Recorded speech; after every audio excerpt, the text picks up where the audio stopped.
In our final installment, Dr. Greenway shares the challenges that arise while doing ketamine-assisted therapy. Welcome to the Carlat Psychiatry podcast, keeping psychiatry honest since 2003. I'm Chris Aiken, the editor-in-chief of the Carlat Psychiatry Report.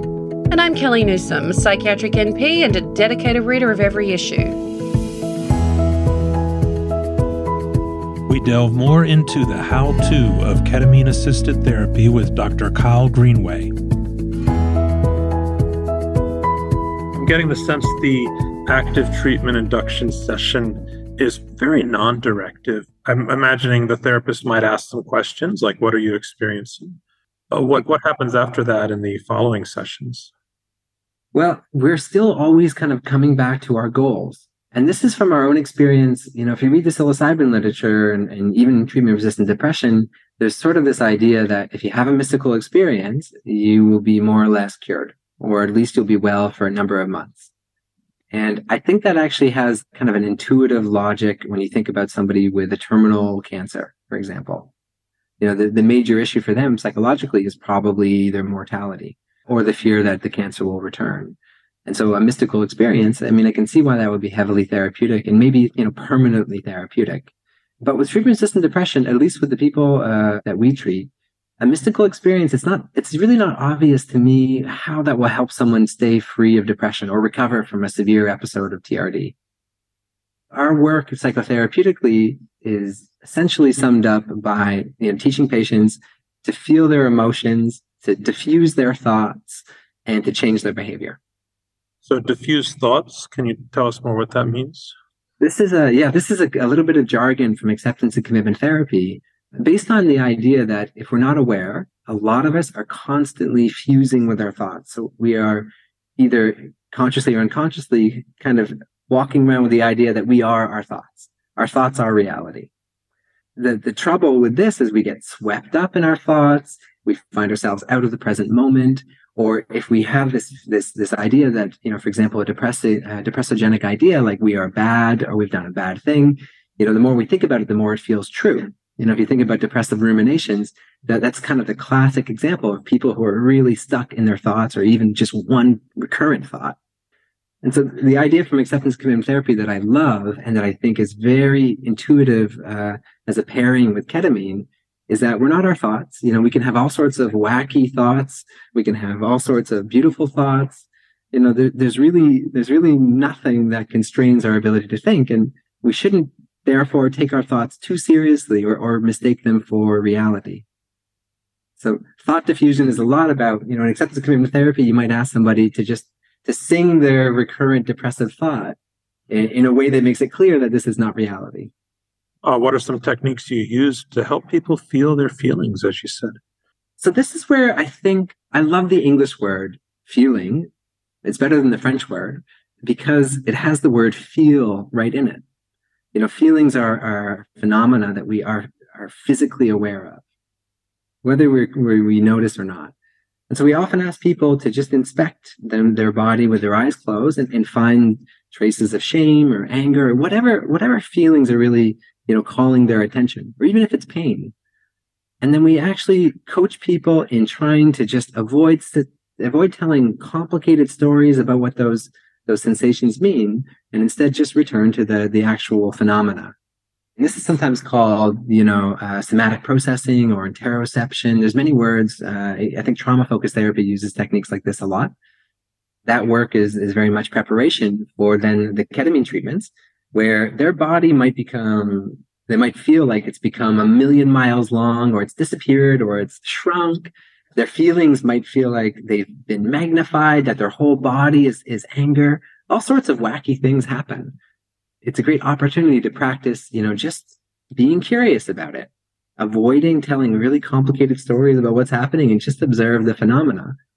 Because that same skill allows you then, when in sober life, to deal with your heart racing with anxiety or your gut feeling like it's full of shame, etc. It's essentially feel your emotions, diffuse your thoughts, and change your behavior. And the behavior, I actually, it's funny to me because, behavioral therapy obviously has really fallen out of vogue, but behavioral activation therapy is probably equivalent to CBT in terms of outcomes for almost everything, especially depression. And, the more I've done this work and the more severe patients I've worked with, the more I've become really, really interested in behavior. Of the triangle of emotions, thoughts, and behavior, emotions we can't control. Thoughts we can't control, but behavior, at least in theory, we can actively do something about. We can actively change. Along this route, do you work on values to help connect values to new behaviors?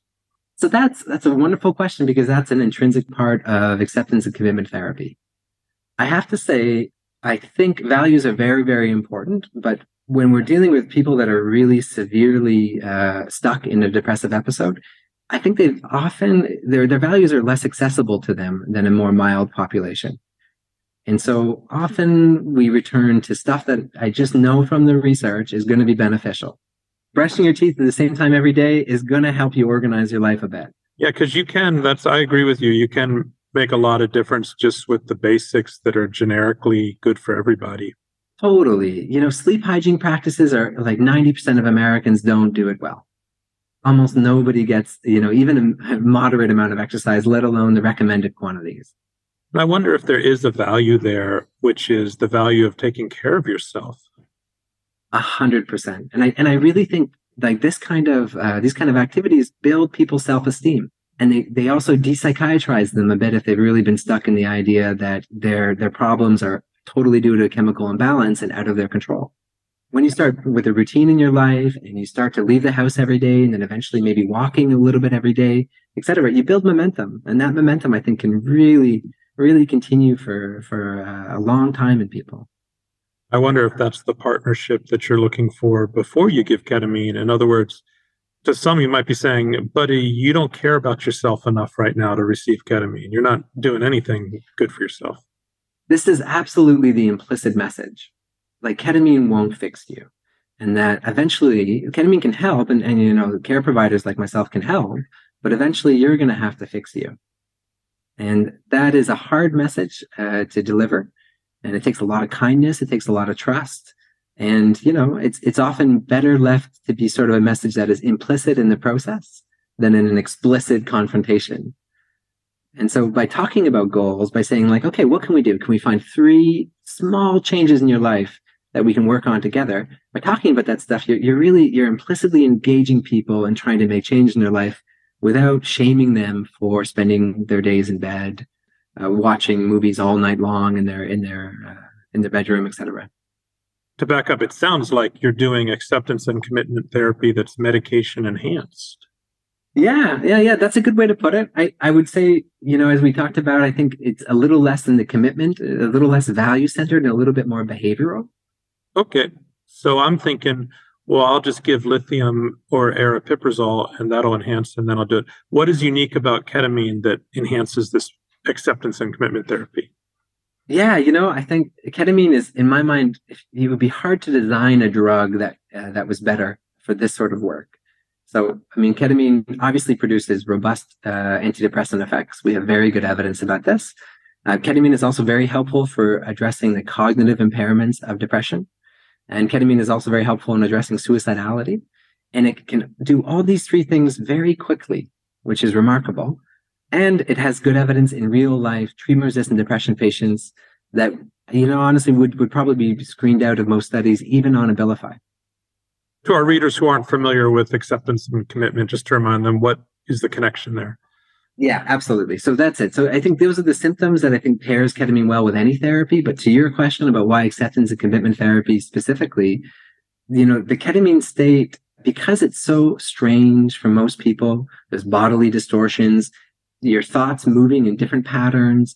There's often emotional or bizarre sort of visual hallucinations that come. All of that stuff is wonderful for teaching people to not take their thoughts so seriously, for example, that, if you can experience an entirely different way of being or relating to the world for an hour, when you come back, inevitably, I think you'll hold your view of the world with a little less rigidity.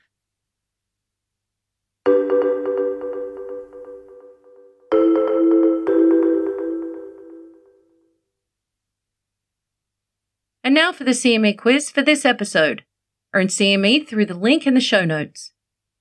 What special challenge does ketamine-assisted therapy with PTSD bring?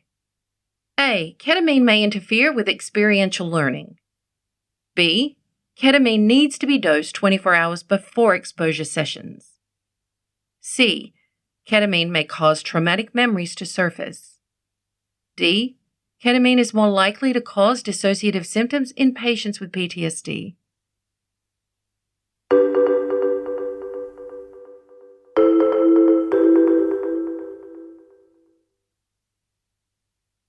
What are some of the challenges of doing ketamine-assisted therapy, particularly in working with the client and getting them on board? First of all, it's bizarre. It really is different for most people compared to what they know from psychiatry. And so, people have to have a certain tolerance of the weirdness that ketamine can bestow. The experience of ketamine is bizarre, you mean? Yeah, that's it. And even just not just the actual content of what ketamine might produce in someone, but sitting in a room, being injected with ketamine while someone sits with you and it either provides music or talks to you about what's going on, that is not a familiar treatment setup for most people. You need to have a certain level of trust, but also openness to try something different. And I have to say, actually, I think that people are surprisingly open to this. Most of the people we meet are just so desperate for something that'll help that they really will try anything. The challenge might be if the patient doesn't have any altered experience. Yeah, absolutely. Absolutely. Or if they find that their experience didn't match their expectations. A big thing is, as I referred to earlier, that we are very mindful of is expectations because, even though I try to really temper people from feeling that ketamine will give them a mystical experience or rewire their brain, inevitably people will come with this idea that, they're going to have a very powerful experience of their emotions or mysticism, etc. And yeah, as you say, if they don't have that, there's a lot of disappointment that might need to be debriefed. Is another challenge, though, that they might have such a good experience on ketamine that they start to see psychotherapy as useless and as ketamine is everything. So I actually think the ketamine-assisted psychotherapy models win compared to the biomedical model. So if you've reinforced to people that this is a treatment that will hopefully help them for biological reasons, but also by bestowing therapeutic experiences, then I think at the end of the day, when they're feeling bad again, or, they're comparing different treatment options, they're going to seek out therapeutic experiences, in a sense. And if you compare that to if people have understood that ketamine works only biologically to correct some kind of internal deficit, when they're feeling bad again, they're going to seek out more ketamine. I'm imagining about 10 or 14 days after their last treatment, they might start to feel bad again. I'm just imagining, is that realistic? It varies. It's quite remarkable. In this study that we're currently writing up, what we saw is that 4 weeks after our treatment course finished, there's not even a numeric difference in people's symptoms from the end of the trial. So people remained exactly where they were, which is very atypical for the ketamine world. Okay, so you're not dealing with these major dips and, oh my God, I need more ketamine, where can I get it kind of things after their last dose? Definitely not after 1 month, no. There are certainly cases where, 2 or 3 months later, people start to feel all those familiar patterns acting up. And that's where I would say, that the attention we spend on the explanatory model and the behavioral changes and the psychological work really, really pays off. Because we've already told people almost at day one that ketamine is not the answer. It's not there. I don't think it's a good solution to receive a dose of ketamine once a week for the rest of your life. Ketamine is a catalyst to make changes. And if people crash, or I shouldn't say crash, if people are feeling worse 3 months later, we will speak with them and we will try to reinforce that, the thing that was going to keep you well was not ketamine, right? It was the behavioral activities, the psychotherapy. Where are we on those fronts? Okay. I think earlier you said something about 6 months you might try ketamine again. Did I hear you right? Yep, that's right. I think between 4 to 6 months for some patients, we will consider a one-off boost, a single dose. And that's actually kind of aligned with psychotherapy, right? Like after a course of 12 or 18 sessions of CBT, if people are doing well, but have sort of a little bit of new stressors, or they're regressing a little bit, they might receive 1 or 2 psychotherapy sessions as a sort of a boost model 6 months or a year later. That's the way we see sort of ketamine. It's there for the psychological impacts. And that's why even a one-off 6 months later might be enough to bring people right back to where they were after that acute treatment. Your model sounds like really would fit someone who works with third wave behavioral or acceptance and commitment therapies. Can you speak to therapists who might come from a more CBT perspective, or others how they might work with ketamine clients? Great question. And I think that speaks to the transcendent power of behavior. All psychotherapies can be described to some degree as like interpersonal interactions that add some kind of explanation to people for their suffering and push for behavioral changes, or at least positive steps forward. That's, from the common factor model of psychotherapy. And so behavior is kind of consistent, I think, with even psychodynamics, let alone CBT. Encouraging people to try to make behavioral changes is something that is intrinsic to any kind of psychotherapeutic setting. Then when it comes to the specifics, we've worked closely with therapists who come from all sorts of lenses, internal family systems, dialectical behavioral therapy, cognitive behavioral therapy. And I think the only way that ketamine doesn't fit is, with CBT's idea that our thoughts are kind of reality, in the sense that, in cognitive behavioral therapy, when we engage in thought catalogs, if we don't do it correctly, I think we often kind of reinforce the message that we're suffering because we're illogical. We're suffering because we're committing cognitive errors. And the way to fix that is to, identify those errors and correct them. And I think ketamine is a little weirder than that. I don't think that's a coherent fit with a drug that generally just introduces a lot of uncertainty to people. And that's where I think the acceptance commitment therapy lens, which is we're just not going to take thoughts as seriously, I think it is a more coherent sort of model. Although I read the paper on using CBT to prevent depression after ketamine. And I believe they emphasize that ketamine makes people more cognitively flexible, so they're more amenable to cognitive change. There's an excellent article from experts at Hopkins in psilocybin therapy arguing that CBT makes a lot of sense for even psilocybin work. And that's based on the idea of experiential avoidance, and that ketamine treatment, psilocybin treatments, pretty much all psychedelic experiences are kind of famous for bringing up probably exactly the content that you were trying to avoid. And CBT does a great job of engaging, in avoidance, asking people to do exposure work, for example. And, psychodynamic does a great job too in helping people understand that content better as a way to tolerate it more. Acceptance and commitment therapy does a great job, I think, in practicing understanding that that content, the internal content, is not reality, and so therefore it's easier to tolerate. So I think there's a certain logic with any psychotherapy that fits with, engaging in less avoidance and more exposure, and that fits nicely with any psychedelic. How does the treatment process look different for people who've experienced a lot of trauma? Wonderful question. In a sample of ours, we found 30 or 40% of our patients came with a diagnosis of PTSD from their referring psychiatrists. And that really varies, of course, from, the more complex childhood trauma or repeated trauma, sort of PTSD from, the acute incident, the acute violent trauma, often combat PTSD. And I would say that people with PTSD often struggle to form really therapeutic and trusting alliances with care providers for a variety of reasons. And that is something that can be a major obstacle to doing this work safely.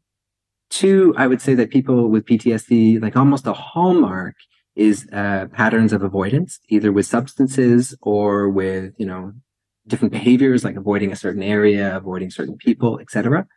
They should be prepared for a psychedelic drug like ketamine, really doing the opposite of that, inevitably bringing up probably the index trauma that they've been trying to avoid.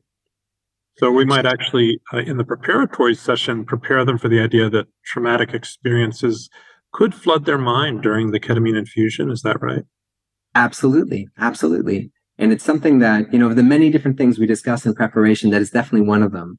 They're kind of a little too many to just to recall right off, to name kind of sequentially. But I would say preparing people for, challenging experiences, traumatic memories to resurface is an excellent step early on in the process. There was actually a patient that we treated that had a traumatic event related to ketamine They had a pain crisis that was badly managed in a surgical situation, and they received ketamine for that. And they forever created this association that ketamine equals their pain crisis. And so they actually had they had a pain crisis while receiving ketamine in our hands, which is, ketamine is actually an excellent treatment of pain normally. So you can see, how important it is to understand different people's different experiences. And indeed, a lot of the most emotionally powerful ones will pop up with the psychedelic treatment model. It sounds like the guides in the room are sometimes helping them to process difficult experiences actively during the treatment. Exactly. And that's where really we've landed on doing some sessions with music and some sessions without it. When you do a session with music, if people are able to really immerse themselves in music, it's a little bit like having an interpersonal relationship with somebody who's not going to make you angry. So what I mean is that, anybody in a psychiatric setting probably has friction with other human beings in one way or the other. Like interpersonal deficits are almost guaranteed. And if you're just in the room with a therapist, even, say a really kind therapist, still there's going to be a bit of clash, I think, at some moment, or conflict that will show up in the ketamine experience. Whereas, nobody has a conflict with Beethoven, I think. It's much easier to relate to Beethoven or Bach or, just world music or whatever it is, kind of in an interpersonal way, but it doesn't evoke the same sort of transference that a therapist will. And it centers them. I guess it keeps them from drifting. Yeah, it provides structure. It provides an arc. As we talked about, there was this idea of kind of building intensity. And yeah, it centers, structures, and it's reassuring. And music is powerful at evoking emotions, much better than I think I am as a therapist. So if a patient's primary problem, for example, is that they have a fear of intense emotions, then music might be really powerful at kind of allowing them to do some exposure work to their own emotions. Or if the opposite problem of a patient who's just struggling severely with anhedonia, having a powerful experience with music can be just therapeutic in its own right because it reminds them of what it is to feel joy or happiness. Whereas I think if patients' problems in our model, if we conceptualize our patient's problem as being more to do with, say, difficulty in letting go or interpersonal difficulties, sometimes music just feels a little bit more like you're engaging in avoidance. You're just giving people kind of a fun moment, and you're not really addressing the core issues that are better addressed with more of our non-music approach. All right. Thank you, Kyle. You've been very generous with your wisdom today. I appreciate it. Hey, it's really been a pleasure.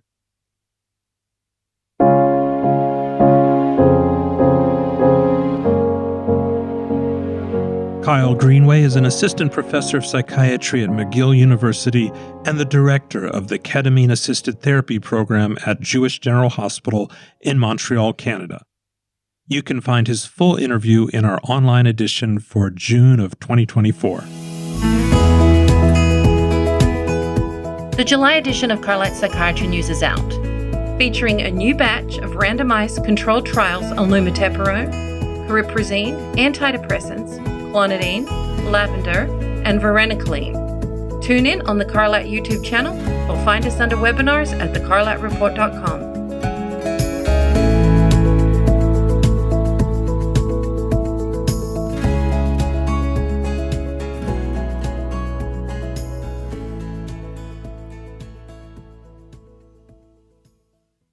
Thanks for watching. Hit subscribe if you enjoyed this content.